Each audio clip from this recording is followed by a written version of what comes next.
சனீஸ்வரனை நேருக்கு நேராக நின்று சாமி கும்பிடலாமா, தொட்டு சாமி கும்பிடலாமா, இல்லை விழுந்து சாமி கும்பிடலாமா அப்படின்னு கேட்டிங்கன்னா, எந்த விக்கிரகத்தையும் தொட்டு சாமி கும்பிடக்கூடாது.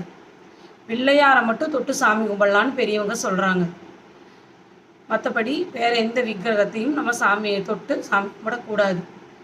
சனீஸ்வர பகவான் பாதிப்பு இல்லாத நாட்களில், அதாவது 7.5 சனி, கண்ட சனி, அஷ்டம சனி, சனி தசை நடக்கிறது, சனி நம்மளை எந்த ஒரு விதத்துலையும் பாதிக்காமல் இருக்கிறது, இந்த மாதிரி டைமில் நம்ம வந்து சனீஸ்வரன் கோயிலுக்கு போகிறது அல்லது திருநள்ளாறு போகிறது, சனீஸ்வர பகவானை நினச்சி சாமி கும்பிட்றது, இதெல்லாம் பண்ணலாமா அப்படின்னு கேட்டிங்கன்னா தாராளமாக பண்ணலாம்.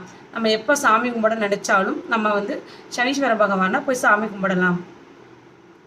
இப்போ கீழே விழுந்து கும்பிட்றது அப்படிங்கிறது வந்து நம்ம சனீஸ்வரன் பொறுத்தளவுக்கு நம்ம கீழே விழுந்து கும்பிட்றது இல்லை. கொடி மரத்துக்கு கொடி மரமாகட்டும், மற்ற சாமிகளாகட்டும் நம்ம கீழே விழுந்து சாமி கும்பிட்றோம். மற்றபடி சனீஸ்வர பகவானை வந்து நேருக்கு நேராக நின்று சாமி கும்பிடலாமா அப்படின்னு கேட்டிங்கன்னா, எங்கே வேணால் நின்று சாமி கும்பிடலாம். சனீஸ்வரன் நம்மளை பிடிக்கணும்னு நினச்சா நீங்கள் எங்கே இருந்தாலும் வந்து பிடிச்சிக்குவார். நம்மளை பிடிக்கக்கூடாது அப்படின்னு நினச்சா அவர் நம்ம திரும்பி கூட பார்க்க